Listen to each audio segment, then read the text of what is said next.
नमस्कार दोस्तों, मैं आप सभी का बहुत बहुत स्वागत करता हूं अपने इस यूट्यूब चैनल रॉय एकेडमी में।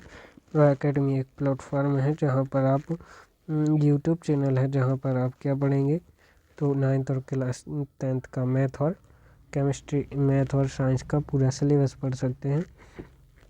देखिए, आज हम क्लास 9th का चैप्टर 2 पढ़ने वाले हैं जिसका नाम है क्या हमारे आसपास के पदार्थ हैं जो शुद्ध हैं।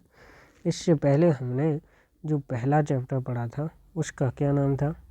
उस चैप्टर का नाम था, देखिए, हमारे आसपास के पदार्थ। आपको जो दिख रहा होगा हमारे आसपास के पदार्थ। देखिए, चैप्टर नंबर 1। इस चैप्टर में हमने सबसे पहले पदार्थ के बारे में पढ़ा था कि पदार्थ होता क्या है। तो पदार्थ वह प्रत्येक वस्तु पदार्थ होती है जिसका स्वयं का आयतन यानी कि जो स्थान घेरती हो और स्वयं का द्रव्यमान होता है, जैसे कि पेन, पृथ्वी, जल, वायु, कुछ भी ले लीजिए, सबका स्थान घेरती है और सबका अपना द्रव्यमान है। फिर देखिए, प्राचीन काल में जो पदार्थ है, पदार्थ को 5 मूल तत्वों में वर्गीकृत किया गया है जिन्हें पंच तत्व कहा गया। पहला आग आता है, जल आता है, पृथ्वी और आकाश और वायु। ये 5 पंच तत्व हो गए। फिर पदार्थ को आधुनिक वैज्ञानिकों ने 2 भागों में वर्गीकृत किया। पहला भौतिक वर्गीकरण और दूसरा रासायनिक वर्गीकरण, रासायनिक गुणों के आधार पर वर्गीकरण। तो चलिए अब देखते हैं आगे। पहले समझ लेते हैं कि भौतिक वर्गीकरण क्या होता है। तो देखिए, भौतिक वर्गीकरण एक ऐसा वर्गीकरण है, तो उससे पहले हमें जानना होगा कि भौतिक गुणधर्म होते क्या हैं। तो पदार्थ के ऐसे गुणों को भौतिक गुण कहा जाता है जो उस पदार्थ को मापने में सहायक होते हैं। जैसे कि लंबाई, किसी व्यक्ति को जानना है कि कितना लंबा है तो लंबाई इसका क्या होगा, एक भौतिक गुण होगा। वैसे ही भार, उसका द्रव्यमान जानने के लिए। फिर देखिए, भौतिक गुणधर्मों के आधार पर पदार्थ को 2 भागों में नहीं 3 भागों में वर्गीकृत किया गया। पहला ठोस, दूसरा द्रव और तीसरा गैस। और इस सब को जो आपने पढ़ा पहले चैप्टर में, उस चैप्टर का नाम है क्या हमारे आसपास के पदार्थ। हमारे आसपास के पदार्थ पहला चैप्टर जिसमें आपने पदार्थ के वर्गीकरण कार्य पर भौतिक गुणों के आधार पर वर्गीकरण को आपने पढ़ा। अब देख लेते हैं पदार्थ का रासायनिक वर्गीकरण। तो चलिए देखते हैं पदार्थ का रासायनिक वर्गीकरण। पदार्थ का रासायनिक वर्गीकरण कहाँ गया? जी हाँ, रासायनिक वर्गीकरण। देखिए, किसी भी पदार्थ के वे गुण रासायनिक गुणधर्म कहलाते हैं जो रासायनिक अभिक्रिया के पश्चात उस पदार्थ पर अपना प्रभाव दिखाते हैं। जैसे कि लोहा एक पदार्थ है और जब इसकी गैस मतलब ऑक्सीजन और जल से अभिक्रिया होती है तब लोहे पर एक जंग लगती है, जो लोहे का ही गुण है। लेकिन ये गुण हमें तब दिखाई देता है जब वह ऑक्सीजन और जल से क्रिया कर लेता है। देखिए, पदार्थ को रासायनिक गुणधर्मों के आधार पर 2 भागों में वर्गीकृत किया गया। पहला शुद्ध पदार्थ और दूसरा मिश्रण, जिसे हम दूसरे चैप्टर में पढ़ने वाले हैं जिसका नाम है क्या हमारे आसपास के पदार्थ शुद्ध हैं। ये दूसरा चैप्टर हो। चलिए जान लेते हैं। अब देखिए, अब बिल्कुल कंप्यूटर का लिखा पढ़ते हैं। देखिए, लिखा हुआ है कि पदार्थ, तो पदार्थ है क्या? तो हमारे ब्रह्मांड की वह प्रत्येक वस्तु, चीज या सामग्री जिसका स्वयं का द्रव्यमान होता है तथा जो स्थान घेरती है उसे क्या कहते हैं? पदार्थ कहते हैं। उदाहरण के लिए पेन ले लीजिए, किताब, घर, फोन, जीव जंतु, आकाश, पृथ्वी, सूर्य, कुछ भी। ठीक है। अब देखिए, पदार्थ का वर्गीकरण। तो वैज्ञानिकों ने पदार्थ को उसके गुणों के आधार पर 2 भागों में वर्गीकृत किया है। पहला होता है भौतिक गुणधर्म के आधार पर, रासायनिक गुणधर्म के आधार पर, जैसा कि आपने अभी देखा ही है। तो अब जान लेते हैं पदार्थ का वर्गीकरण। कि पदार्थ को 2 भागों में वर्गीकृत किया गया गुणों के आधार पर, एक भौतिक वर्गीकरण और रासायनिक वर्गीकरण। भौतिक वर्गीकरण को 3 भागों में वर्गीकृत किया गया, ठोस, द्रव और गैस, जिसको हमने पहले चैप्टर में पढ़ा। कौन से? चैप्टर नंबर 1 में। अब देखिए फिर आपको पढ़ना है रासायनिक वर्गीकरण में। देखिए शुद्ध पदार्थ और मिश्रण, 2 भागों में आप रासायनिक गुणधर्म पर पदार्थ का वर्गीकरण पढ़ेंगे, शुद्ध पदार्थ और मिश्रण। अब शुद्ध पदार्थ को आपको आगे 2 भागों में वर्गीकृत किया जाएगा, पहला तत्व और दूसरा यौगिक, ठीक है। और फिर तत्व को 3 भागों में पढ़ोगे आप, धातु, अधातु और उपधातु। फिर देखिए मिश्रण पर बात आती है, मिश्रण को आप 2 भागों में पढ़ोगे, समांगी और विषमांगी। और इस पूरी जो डिटेल को आप पढ़ोगे उस चैप्टर को चैप्टर नंबर 2 के नाम से आपको पढ़ाया जाएगा। क्या हमारे आसपास के जो सभी पदार्थ हैं वो शुद्ध हैं, ठीक है। इस तरीके से पदार्थ का पूरा वर्गीकरण आपको 9th क्लास में पढ़ाया जाएगा। तो चलिए आगे देखते हैं और अब जानते हैं कि रासायनिक वर्गीकरण क्या कहलाता है। तो देखिए किसी पदार्थ के रासायनिक गुणों से आशय है कि उसके ऐसे गुण जो रासायनिक अभिक्रिया के समय या उसके बाद प्रभाव दिखाते हैं। जैसे लोहे में ऑक्सीजन के साथ अभिक्रिया करने पर जंग लगना। फिर देखिए आपको समझ में आ चुका होगा। तो देखिए पदार्थ का रासायनिक गुणों के आधार पर वर्गीकरण 2 भागों में, पहला शुद्ध और दूसरा मिश्रण, शुद्ध पदार्थ और दूसरा मिश्रण। चलिए आगे चलते हैं। आपको इसके नोट्स डिस्क्रिप्शन में मिल जाएंगे या हमारे टेलीग्राम ग्रुप पर। अब देखिए जान लेते हैं। देखिए शुद्ध पदार्थ क्या होता है। तो शुद्ध पदार्थ एक निश्चित अनुपात में समान परमाणुओं या अणुओं से बने होते हैं। एक मिनट। देखिए शुद्ध पदार्थ एक निश्चित अनुपात में समान परमाणुओं या अणुओं से बना होता है, इसीलिए उसके पास एक सजातीय रासायनिक संरचना होती है। शुद्ध पदार्थ की एक निश्चित एवं गलनांक, निश्चित संरचना और निश्चित क्वथनांक होता है। देखिए इसे आप ऐसे समझेंगे कि शुद्ध पदार्थ, देखिए हमारी दैनिक जिंदगी में शुद्ध पदार्थ का अर्थ होता है एक ही प्रकार की चीज़। जैसे कि दूध में यदि पानी मिला दिया जाए, जैसे कि दूध है, दूध में पानी मिला दिया जाए तो ये अशुद्ध हो जाएगा, लेकिन बिना पानी का हो तो वह शुद्ध रहेगा। लेकिन जो वैज्ञानिक की भाषा में है उसमें शुद्ध पदार्थ एक ऐसा पदार्थ होता है जिसमें उपस्थित सभी कण एक ही प्रकार के संरचना वाले होते हैं, ठीक है। आई होप कि आप ये भी समझे होंगे। तो ये आपको परिभाषा लिखी हुई है। फिर आगे आपको बताया गया है कि शुद्ध पदार्थों को आगे 2 भागों में वर्गीकृत किया गया है। कितने भागों में? 2 भागों में।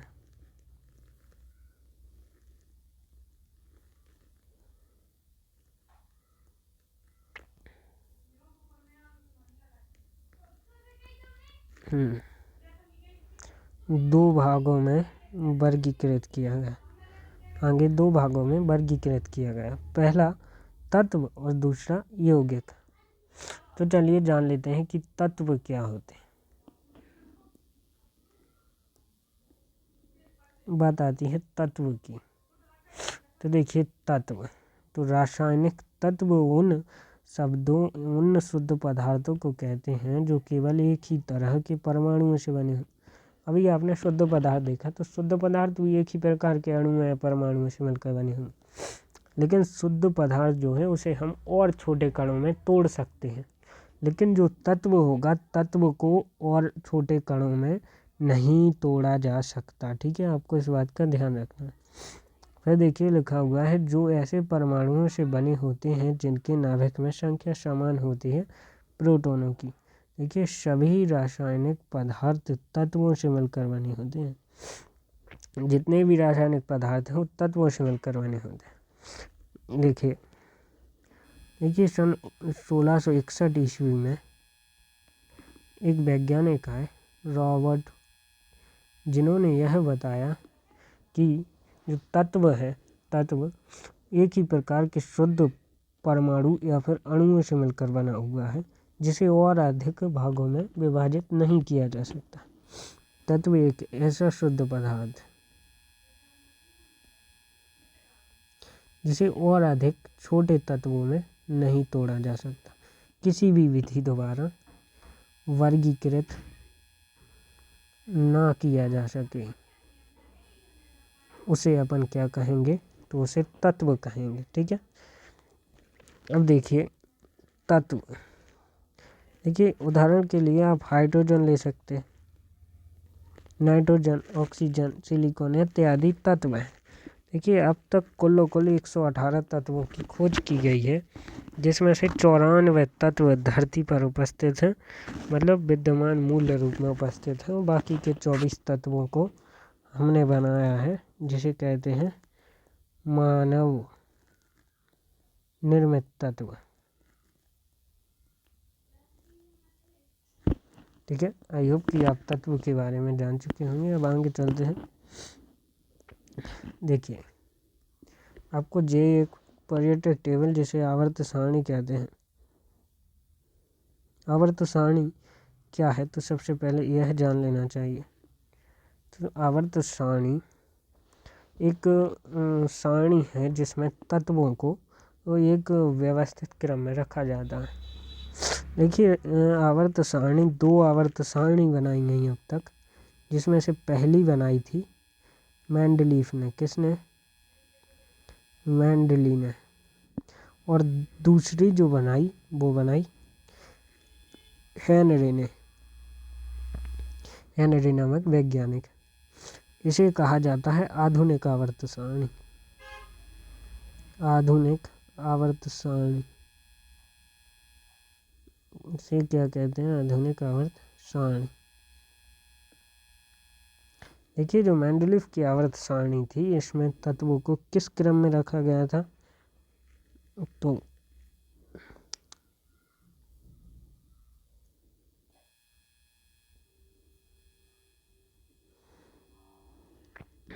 देखिए मेंडलीफ की आवर्त सारणी जो थी, इसे कब बनाया गया था, तो इसे बनाया गया था 1869 ईस्वी में। इसमें तत्वों को उनके परमाणु भार के क्रम में व्यवस्थित किया गया था। लेकिन जो पहली आवर्त सारणी, दूसरी आवर्त सारणी आई किसकी? हेनरी की। तो इसे में जो तत्व आए, तत्वों को उनके क्रमांक के आधार पर रखा गया, को उनके क्रमांक के आधार पर रखा गया। ठीक है, और इसी आवर्त सारणी को हम पढ़ते हैं, जिसका नाम है आधुनिक आवर्त सारणी, जो आपको आपके सामने नजर आ रही होगी। इसमें टोटल 118 तत्व दिए गए हैं। कितने तत्व हैं? इसमें तत्वों की संख्या है 118, जिसमें से 94 तत्व मूल रूप से पृथ्वी पर हैं, जिसे हम कहते हैं प्राकृतिक तत्व। बाकी के 24 जो तत्व हैं, उन्हें कहा जाता है मानव द्वारा निर्मित तत्व। ठीक है, अब आपको जो ये यहाँ तक के तत्व नजर आ रहे होंगे, देखिए 1 मिनट।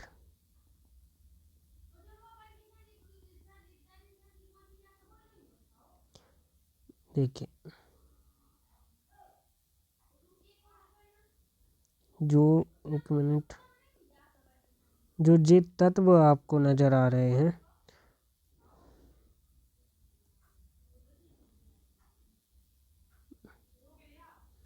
देखिए आप इस स्लाइड को देखिए, जो ये आपको तत्व नजर आ रहे हैं, इन तत्वों को धातु कहते हैं।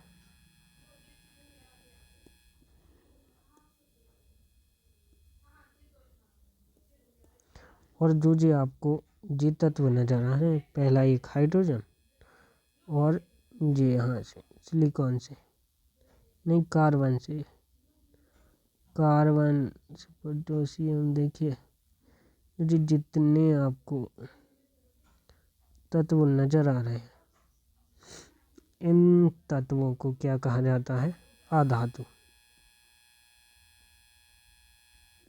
ठीक है, अब देखिए जो बाकी के जो 7 तत्व बचे हैं, देखिए जे वाले तत्व,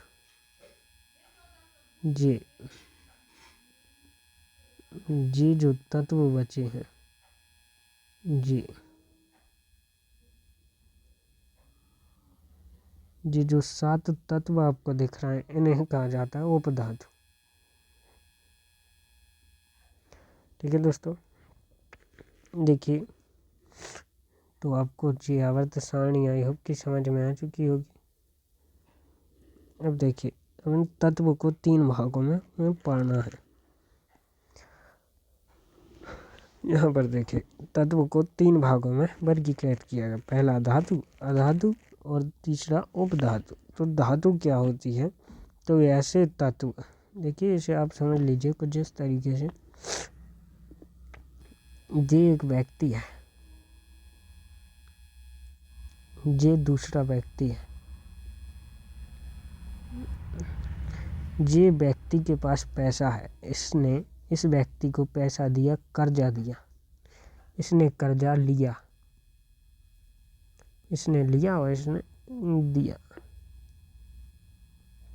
देखिए इसने अपना पैसा इसे दिया, कर्जा दिया, तो इसके पास क्या आ गया? कर्जा तो आ गया, इसके पास पैसा तो आ गया, लेकिन ये कर्जा वाला इंसान हो गया, मतलब जैसे दूसरे का कर्ज देना है, तो इस पर एक और ऋण आ गया। ठीक है, और इसके पास एक पॉजिटिव आ गया, इसके पास से अभी पैसा गया है लेकिन वो सेफ हो गया कि कभी ना कभी मिल जाएगा।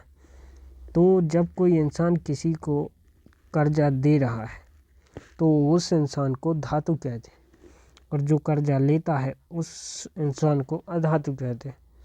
बिल्कुल वैसे ही समझिएगा, ऐसे तत्व जो सामान्य अभिक्रिया में अपने परमाणुओं में से एक या एक से अधिक इलेक्ट्रॉन त्याग कर धनायन बनाते हैं।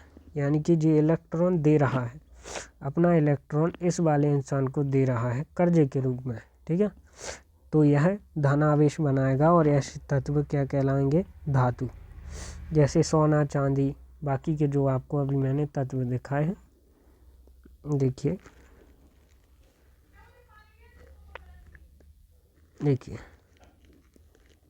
आपको यहाँ पर देखिएगा अच्छे से, धातु क्या होते हैं और अधातु क्या होते हैं, एक और बात आपको बताते हैं अच्छे से, इसमें आपको साफ साफ नजर आएगा।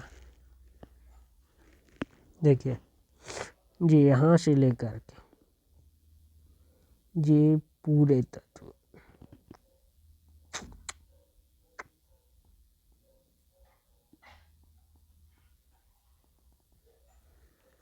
ये सारे तत्व, जी तत्व क्या कहलाते हैं? तो इन्हें कहा जाता है धातु, जो इलेक्ट्रॉन त्यागते हैं और धनायन बनाते हैं। और जो जे हाइड्रोजन समेत ये आपको तत्व नजर आ रहे हैं, देखिए इन तत्वों को कहा जाता है अधातु, जो इलेक्ट्रॉन ग्रहण करते हैं और कर्जा ले लेते हैं। ठीक है, और बाकी के जो आपको जो तत्व दिख रहे हैं जो बचे हुए हैं, ठीक है, इन तत्वों को क्या कहा जाता है? तो इन तत्वों को कहते हैं उपधातु। ठीक है,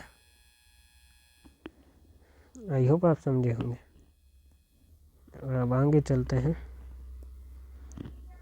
ठीक है, अधातु क्या कहलाते हैं? जैसे कि अब वो ध्यान से समझिएगा,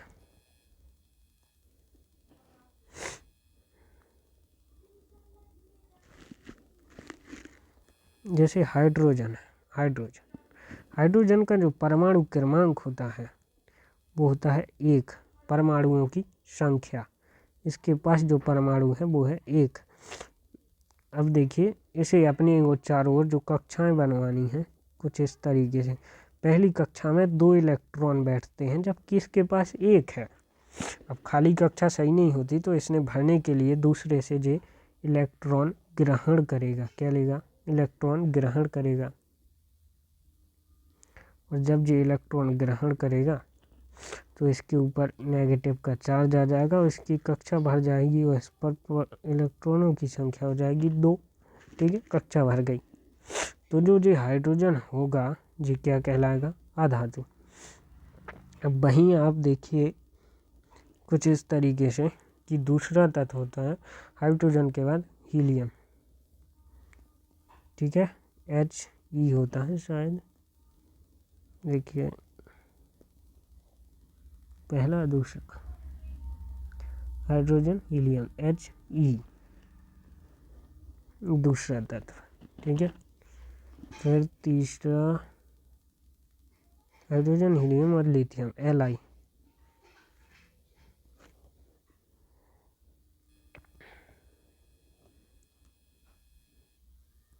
देखिए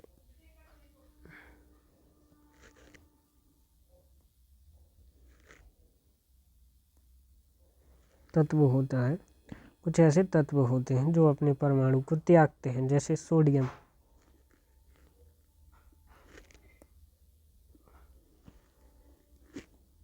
Na सोडियम का परमाणु क्रमांक होता है 11, इसके पास होते हैं 11 तत्व। अब देखिए Na को अपने कक्षा बनानी है। देखिए कक्षा निकालने का सीधा सा तरीका होता है 2n का स्क्वायर। ये एक सूत्र है कक्षा ज्ञात करने के लिए, और किसी भी परमाणु के पास होती हैं 4 कक्षाएं। 4 कक्षाएं, जिसका पहली कक्षा होती है K, L, M और N। इसे कक्षा 1, कक्षा 2, कक्षा 3 और कक्षा 4 के नाम से जाना जाता है। अब देखिए, अब हम इन चारों कक्षाओं का क्या निकालने वाले हैं कि किस कक्षा में कितने परमाणु होने चाहिए। तो देखिए K के लिए सबसे पहले N है कक्षा का नंबर, तो 2 और 1 का स्क्वायर 1, आंसर आ जाएगा। पहली कक्षा में 2 परमाणु चाहिए। दूसरा आता है L, 2 कक्षा नंबर 2 और 2 का स्क्वायर 4 और 4 दूनी 8। ठीक है, M कक्षा संख्या 3, 3 का स्क्वायर 9 और 9 का 18। ठीक है, फिर आता है N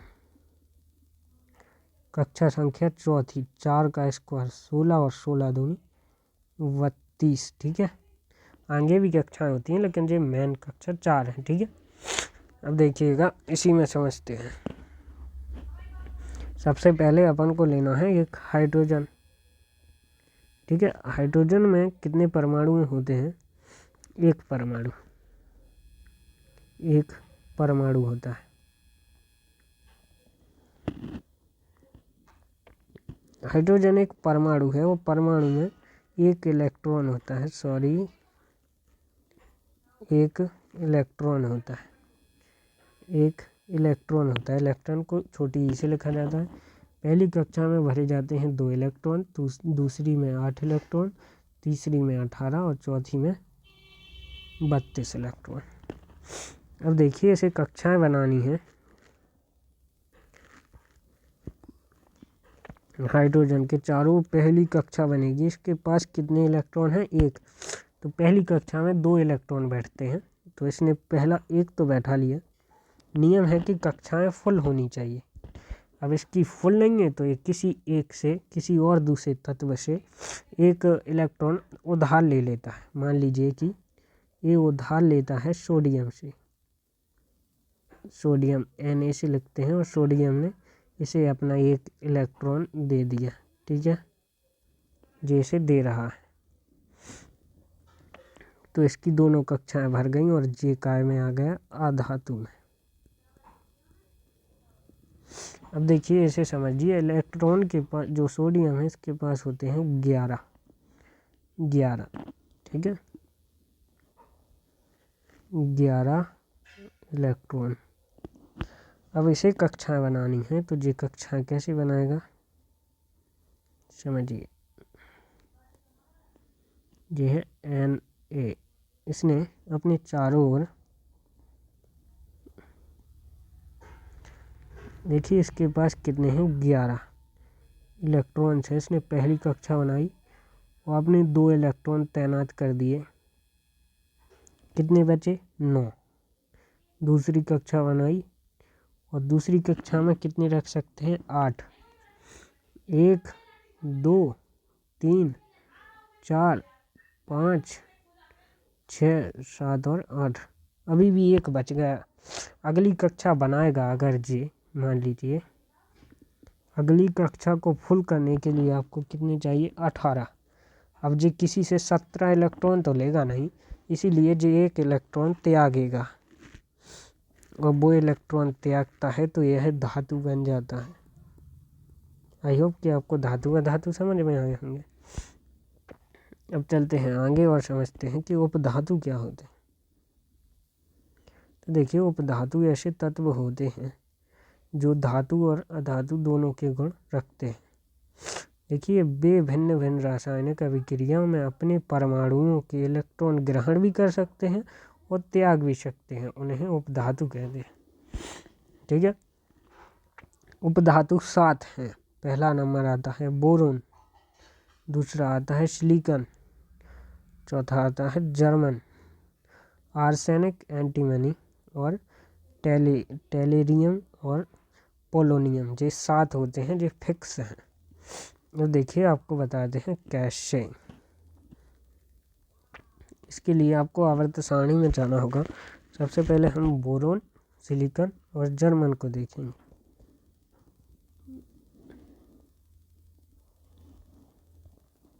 यह आवर्त सारणी। बोरोन, बोरोन होता है 5वां तत्व।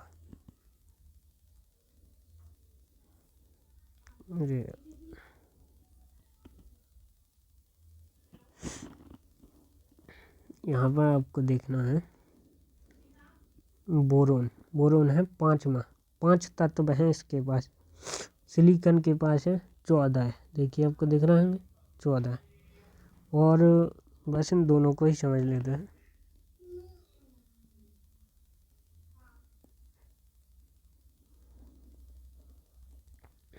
यहाँ पर आइए, देखिए बोरोन के पास कितने इलेक्ट्रॉन है, 5। और सिलिकॉन ऐसा ही, सिलिकॉन के पास कितने हैं, 14 है। अब ध्यान से देखिएगा आप, इसे समझने का बहुत अच्छा तरीका है। देखिए बोरोन, बोरोन के पास कितने कितने हो गए, 5 है। अब कक्षा बनाएगा जी बोरोन, इसे चाहिए 2। ठीक है, पहली कक्षा में 2 बैठते हैं तो इसने 2 बैठा लिए, बाकी के बचे 3। अब दूसरी कक्षा जे बनाने की कोशिश करेगा जिसमें चाहिए होते हैं 8, इसके पास है 3, तो जे 5 किसी और से तो लेगा नहीं। ठीक है, इसने 1 ड्रॉप कर दिया। अगर जे चाहेगा तो 5 ले सकता है। 3 4 5 6 7 और 8, या तो ये 5 इलेक्ट्रॉन लेगा या फिर अपने 3 इलेक्ट्रॉन दे देगा, या 3 इलेक्ट्रॉन देगा। ठीक है, अब बात आती है सिलिकॉन की। देखिए जब ये सिलिकॉन बनाता है, यहाँ पर देखिए SI, जो इसने के पास है 14 है, तो पहली कक्षा में इसने 2 भर लिए, दूसरी बनाई, दूसरी में 8 भर लिए, 10 हो चुके हैं। 6 7 और 8, 10 हो चुके हैं। अभी भी 4 बचे। अब तीसरी कक्षा में 18 बनते। ठीक है, तीसरी कक्षा में बनते हैं 3 तिरका 9, 9 दूनी 18। अब ये 18 किसी से, इसके पास 4 बचे हुए हैं, तो ये 14 किसी से लेगा नहीं, बल्कि अपने 4 किसी को दे देगा। ठीक है, तो ये 4 दे सकता है और 14 ले भी सकता है। ठीक है, आई होप कि आपको इतनी बात समझ में आ चुकी होगी। चलते हैं आगे, आगे देखते हैं। देखिए सबसे पहले वर्गीकरण पर आइए, इसे क्लीन कर दो भैया, इधर। ठीक है, देखिए हमने तत्व को जान लिया, हमने उसके भौतिक गुणों को पहले चैप्टर में पढ़ा, रासायनिक गुणधर्म जान लिए, शुद्ध पदार्थ को जाना, हमने तत्व क्या है तत्व जान लिया, अधातु अधातु उपधातुओं को भी जान लिया। अब बात आती है कि यौगिक को जाने। यौगिक के खत्म होते ही फिर हम जानेंगे कि मिश्रण क्या है। मिश्रण में समांगी और विषमांगी मिश्रण को पढ़ेंगे। चलिए समझते हैं कि यौगिक क्या है। यौगिक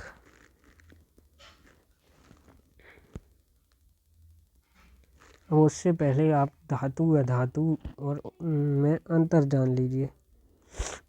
तो ये अंतर एक बहुत ही इम्पोर्टेंट चीज़ है। तो सबसे पहला जो अंतर आता है वो आता है अवस्था का अंतर, कि धातु कौन सी अवस्था में होते हैं, ठोस द्रव या गैस। तो देखिए पारी के अतिरिक्त, पारा एक धातु है जिसके अतिरिक्त सभी ठोस अवस्था में होते हैं, लेकिन जो अधातु हैं वो तीनों अवस्था में होते हैं, ठोस में हो सकते हैं, द्रव में और गैस में भी। फिर आता है आघात वर्धनीयता। जो आघात वर्धनीयता एक ऐसा गुण है जो किसी धातु को पीट कर चादर के रूप में बदल दे। तो धातुओं के पास आघात वर्धनीयता का गुण होता है, लेकिन अधातुओं में नहीं होता। फिर आता है तान्यता। तान्यता का अर्थ होता है किसी पदार्थ को तार की तरह तानना। देखिए जो कि धातुओं के पास पाया जाता है, अधातुओं में नहीं होता। तो 3 आपने समझ लिए। अब आते हैं चौथा। देखिए चौथा चमक। चमक, तारे चमकते हैं, बिल्कुल वैसे ही। देखिए धातु होते हैं, धातुओं के पास खुद की चमक होती है और इस चमक को धात्विक चमक कहते हैं, लेकिन अधातुओं में कोई चमक नहीं पाई जाती है। सिर्फ हीरा, ग्रेफाइट और आयोडीन 3 ऐसी चीज़ हैं जहाँ पर चमक पाई जाती है। ठीक है। फिर आता है ऊष्मा या विद्युत चालकता।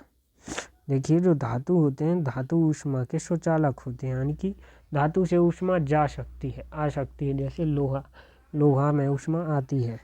ठीक है। अधातु, अधातु में जैसे कभी कभार लकड़ी आ जाती है, तो लकड़ी आपने देखा होगा कि कुचालक होती है, बिल्कुल वैसे ही अधातु ऊष्मा या फिर विद्युत के कुचालक होते हैं। फिर आती है ध्वनि। तो देखिए किसी वस्तु के टकराने पर धातु ध्वनि उत्पन्न करते हैं, लेकिन अधातु नहीं करते। फिर घनत्व, गलनांक और क्वथनांक। तो घनत्व हमने पहले चैप्टर में पढ़ा था क्या होता है। तो घनत्व, गलनांक और क्वथनांक ये सब धातु के उच्च होते हैं और धातुओं के कम होते हैं, धातुओं की अपेक्षा। हमने अंतर भी जान लिया है। और अब चलते हैं आगे, और आगे देखते हैं तत्वों का कुछ विशेषताएं इनकी। देखिए तत्व का सबसे छोटा जो भाग होता है वो परमाणु कहलाता है। तत्व का देखिए जो तत्व होते हैं वो एक समान गुण वाले होते हैं, एक समान गुण और एक समान संगठन वाले होते हैं। देखिए विभिन्न तत्वों के परमाणु और संगठन अलग अलग होते हैं। इस चीज़ को आप लोग समझिए। जैसे कि एक ऑक्सीजन है, ऑक्सीजन में हर जगह ओ ही ओ होता है। ठीक है। तो देखिए ये बात होती है कि सामान्य तत्व के सभी, देखिए सामान्य तत्व है हाइड्रोजन, सामान्य तत्व के सभी परमाणु के गुणधर्म और संगठन एक जैसा होता है। अब लेकिन देखिए, अब यहाँ पर लीजिए भिन्न भिन्न तत्व। इतने डिब्बे में आपने ऑक्सीजन भर दी, इतने में हाइड्रोजन। तो अब देखिए हाइड्रोजन और परमाणु के गुण और संगठन भिन्न भिन्न होंगे। फिर देखिए अब तक खोजे गए तत्व 118 जो आपको हम बता ही चुके हैं। और तत्वों को भौतिक या रासायनिक विधियों द्वारा और अधिक भागों में विभाजित नहीं कर सकते, ये भी आपको हमने शुरू में बताया। अब आगे देखते हैं। आगे लिखा हुआ है कि यौगिक क्या है। क्या यौगिक क्या है। तो 2 या 2 से अधिक तत्वों को जब एक निश्चित भार के अनुपात में रासायनिक क्रिया करके या रासायनिक बंधों द्वारा जोड़ा जाए तब एक नया तत्व बनता है, जिसे यौगिक कहते हैं। ऐसे समझिएगा। देखिए इसे ले लेते हैं। एक लिया हमने हाइड्रोजन और ऑक्सीजन, इन दोनों तत्वों को निश्चित अनुपात में, इसे हाइड्रोजन को कितना लेना है 1, और इसका रेशियो लेना है 8। 1:8 का रेशियो हम जब लेते हैं तो और इसे मिलाते हैं तो बनता है जल। जिसे H2O कहते हैं। ठीक है, आई होप कि आप लोग समझे होंगे। यौगिक भी आप समझ चुके होंगे, जैसे कि जल, कार्बन डाइऑक्साइड। देखिए O2 प्लस C2, कार्बन और ऑक्सीजन को जब मिलाया जाता है तो बनता है कार्बन डाइऑक्साइड। फिर आती है देखिए सोडियम क्लोराइड, जिसे कहते हैं सोडियम क्लोराइड, साधारण नमक NaCl।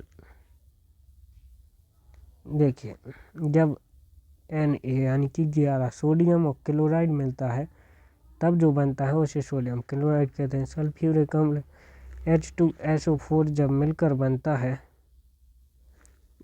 क्या क्या, oxygen, hydrogen, oxygen plus sulphur मिलते हैं तो बनता है सल्फ्यूरिक अम्ल। अब सल्फर डाइऑक्साइड, देखिए सल्फर प्लस ऑक्साइड जब मिलता है, सल्फर और ऑक्सीजन मिलता है तो सल्फर डाइऑक्साइड बनाता है। ठीक है, आई होप आप ये भी समझे होंगे। अब यौगिकों की कुछ विशेषताएं।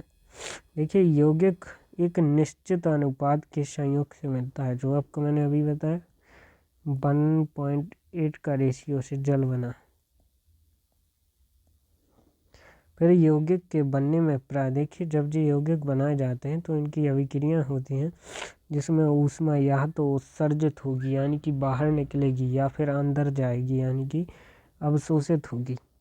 अब प्रत्येक यौगिक शुद्ध एवं समांगी पदार्थ होता है। शुद्ध होता है क्योंकि यौगिक शुद्ध पदार्थ का दूसरा पार्ट होता है जिसे हम और अधिक छोटे भागों में तोड़ सकते हैं।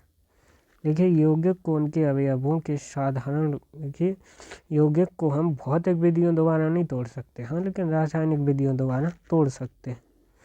देखिए यौगिक का एक निश्चित गलनांक और क्वथनांक होता है। ठीक है, किसी यौगिक के गुण उसके अवयवी तत्वों के गुणों से भिन्न होते हैं, एक समान नहीं होते। जैसे कि हाइड्रोजन प्लस ऑक्सीजन से मिलकर बनाया। हाइड्रोजन का काम क्या है? हाइड्रोजन एक गैस है, हाइड्रोजन एक गैस है और ऑक्सीजन एक गैस है, बल्कि जब ये बनाते हैं H2O जो कि जल बनता है, एक द्रव्य। बताइए, गैस और गैस मिलकर एक द्रव्य बना रही, क्या इसके गुण समान हैं? नहीं। ऐसे समझ लीजिए कार्बन डाइऑक्साइड CO2। देखिए जो कार्बन होता है ये आग को जलाने में सहायक होता है। देखिए ऑक्सीजन जो होता है आग को जलाने में सहायक होता है और कार्बन डाइऑक्साइड आग बुझाने में सहायक होता है। लेकिन जो कार्बन डाइऑक्साइड होती है वो आग को बुझाने का काम करती है। रेशियो समान हुए? नहीं। ठीक है, आई होप आप इसे भी समझे होंगे। अब यहाँ पर चलिए अब जानते हैं मिश्रण क्या है। तो दो या दो से अधिक जब तत्व या यौगिक एक अनिश्चित अनुपात में मिलते हैं और रासायनिक क्रिया होती है तो जो पदार्थ बनता है उसे मिश्रण कहते हैं। मिश्रण किसी भी भौतिक विधियों द्वारा पृथक किया जा सकता है, जैसे चीनी और जल का मिश्रण, नमक और जल का मिश्रण, वायु मिश्र, धातु रेत और जल का मिश्रण इत्यादि। ठीक है, अब मिश्रण होता है दो प्रकार का, समांगी और विषमांगी मिश्रण। देखिए मिश्रण को समझिएगा। मिश्रण देखिए पहले आता है तत्व, पहला आता है शुद्ध पदार्थ। देखिए शुद्ध पदार्थ एक ही प्रकार के परमाणु से मिलता है, एक ही प्रकार के परमाणु से, और इसे हम तोड़ सकते हैं। यह तत्व भी हो सकता है और यौगिक भी हो सकता है। देखिए तत्व, अब तत्व जो आता है, तत्व एक ही प्रकार के परमाणु से मिलकर बना होता है जिसे और अधिक भागों में नहीं तोड़ा जा सकता। लेकिन जो यौगिक होता है इसे एक, दो या दो से अधिक तत्व मिलकर बनाते हैं एक निश्चित अनुपात में। ठीक है, जिसे हम और तोड़ सकते हैं लेकिन रासायनिक विधि द्वारा, भौतिक विधि द्वारा नहीं तोड़ सकते।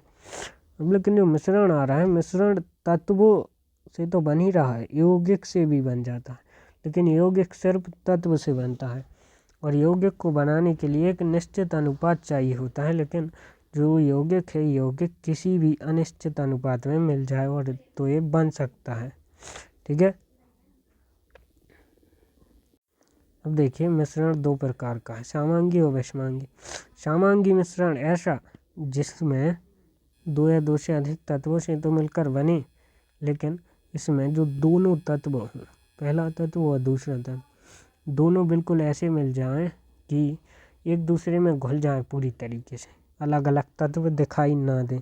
देखिए वह मिश्रण जिसके प्रत्येक भाग का संगठन एवं गुणधर्म समान होते हैं समांगी मिश्रण कहलाते हैं। इसके विभिन्न अवयवों के बीच सीमा को पृथक रूप से नहीं देखा जा सकता, जैसे चीनी और जल का मिश्रण। चलिए देखिए समझते हैं।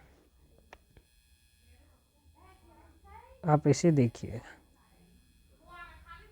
चल क्यों नहीं रही है, एक मिनट रुकिएगा। आप लोग इसे देखिए, जो जल है, जल में हमने नमक घोला। अब देखिए जो पूरे जल में नमक कितने आसानी से घुल गया, तो यह एक समांगी मिश्रण का उदाहरण है। दोबारा देखिएगा, देखिए नमक या चीनी डाली हमने, देखिए कितने आसानी से घुल गया। ठीक है, तो ये समांगी मिश्रण का उदाहरण है। अब आप इसे देखिए, इसे देखिए, जो जल है और जल में जो मिलाई जा रही है तेल, देखिए ये तेल इसमें मिलाया, देखिए देखिए आप तेल को और जल को अलग अलग देख पा रहे होंगे। देखिए ऊपर ऊपर जो तेल आ गया, नीचे जल रह गया, तो यह है विषमांगी मिश्रण। अब एक और उदाहरण देखिए, हमने पानी में मिट्टी को मिलाया, कोई रेत है, थोड़ी सी रेत है, मिट्टी नहीं रेत है। अब मिट्टी भी मिलाकर देखिएगा, देखिए जो रेत घुली नहीं है, जो नीचे जम गई, तो यह एक विषमांगी मिश्रण है। ठीक है, तो अब देखिए विषमांगी मिश्रण एक ऐसा मिश्रण जिसका प्रत्येक संगठन समान नहीं होता और जिसे हम अपनी आँखों से देख सकते हैं। अब देखिए जी बिल्कुल मिट्टी आपको अलग अलग दिख रही थी, आपने अभी देखा होगा। अब देखिए, अब जानना है कि मिश्रण की कुछ विशेषताएं हैं। मिश्रण तत्व व यौगिक के अनिश्चित अनुपात के संयोग से बनता है। ठीक है, अब देखिए मिश्रण मूल पदार्थ के गुणों में विद्यमान होते हैं। जो मिश्रण होता है, मिश्रण में जो मूल तत्वों से मिलकर बनता है उसके गुण विद्यमान होते हैं। जैसे कि पानी में अपन ने शक्कर मिलाई तो पानी मीठा हो जाता है और शक्कर भी मीठी होती है, तो उसका गुण विद्यमान होता है। फिर देखिए मिश्रण को उसके अवयवों में भौतिक विधि द्वारा पृथक किया जा सकता है।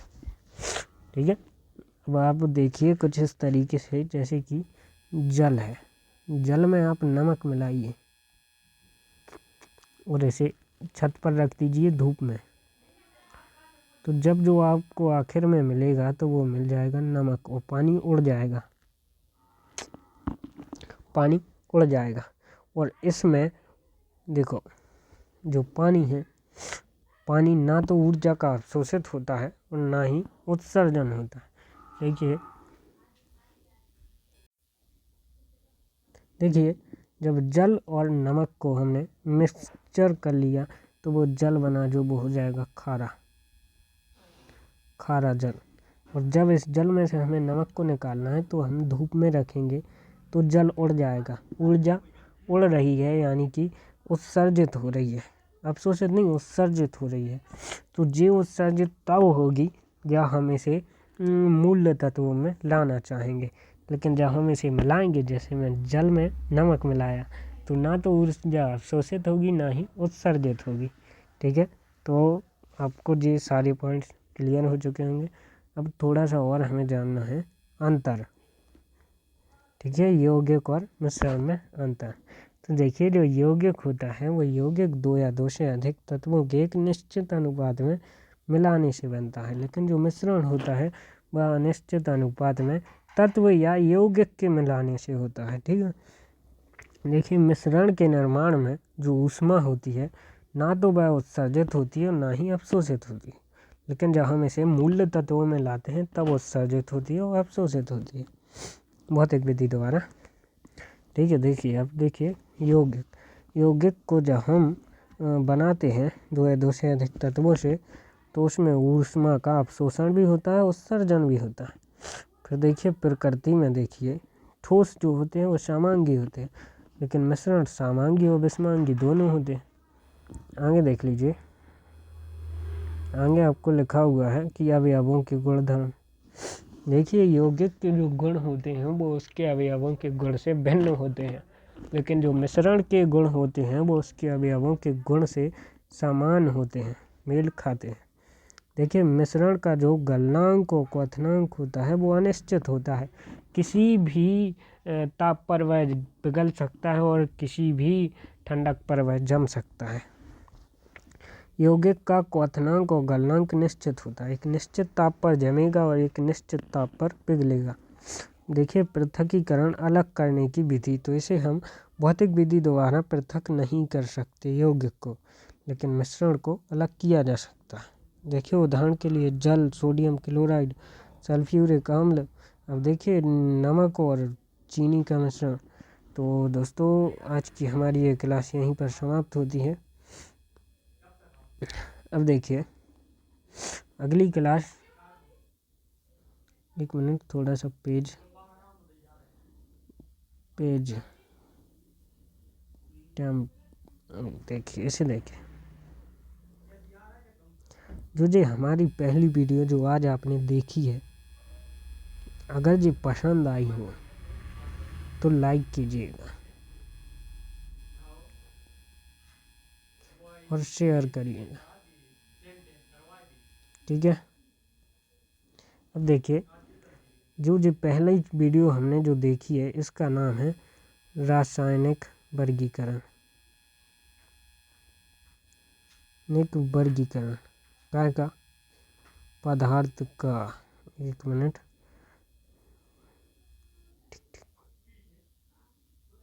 ठीक है, पदार्थ का रासायनिक वर्गीकरण। दूसरा जो वीडियो आएगा उसमें अपन जानेंगे कि विलयन क्या है। एक मिनट, कि विलयन क्या है। ये हो जाएगा लेक्चर नंबर पहला।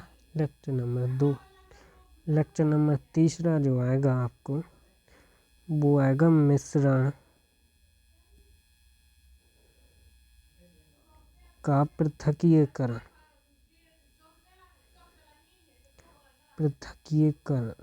ठीक है, पृथक करने की जितनी विधियां हैं वो 30 लेक्चर में हम आपको बता देंगे।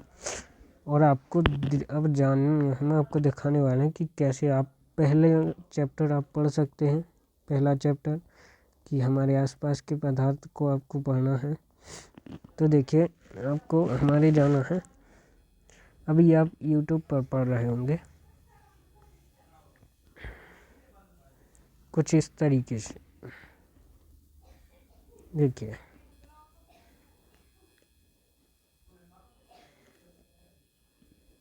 रॉ एकेडमी,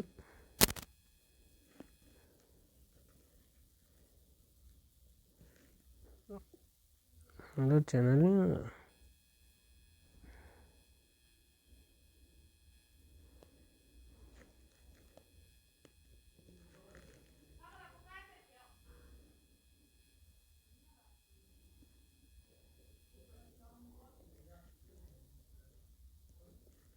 जी है, देखिए जी हमारा चैनल, देखिए इसे आपको सब्सक्राइब कर लेना है। देखिए जी हमारा पहला वीडियो। अब कुछ इस तरीके से वीडियो पढ़ रहे होंगे, क्वालिटी को बढ़ा लेनी है, 360 पर चलानी है। देखिए इसमें हमने पदार्थ को पढ़ा था, पदार्थ के भौतिक गुणधर्म, पदार्थ के आधार पर वर्गीकरण। देखिए ठोस, द्रव और गैस। देखिए आपको पहला चैप्टर पढ़ने के लिए आपकी कुछ वीडियो इस तरीके से चल रही होगी, तो आपको हमारे चैनल पर जाना है। चैनल पर जाने के बाद वीडियोस में देखना है, तो आपको जी 1 शॉर्ट वीडियो मिल जाएगी। और अगर आप वैसे देखना चाहते हैं लेक्चर के हिसाब से, तो ये पहला जिसमें हमने पदार्थ के बारे में बताया, फिर अवस्था के बारे में बताया। देखिए जो कुछ क्वेश्चन आंसर भी इसमें करवाए हैं, तो आप देख सकते हैं। और हमारे चैनल को सब्सक्राइब करने के लिए बहुत बहुत धन्यवाद। मिलते हैं अगली वीडियो में। बिलियन क्या है, बिलियन का प्रकार। ठीक है, धन्यवाद दोस्तों।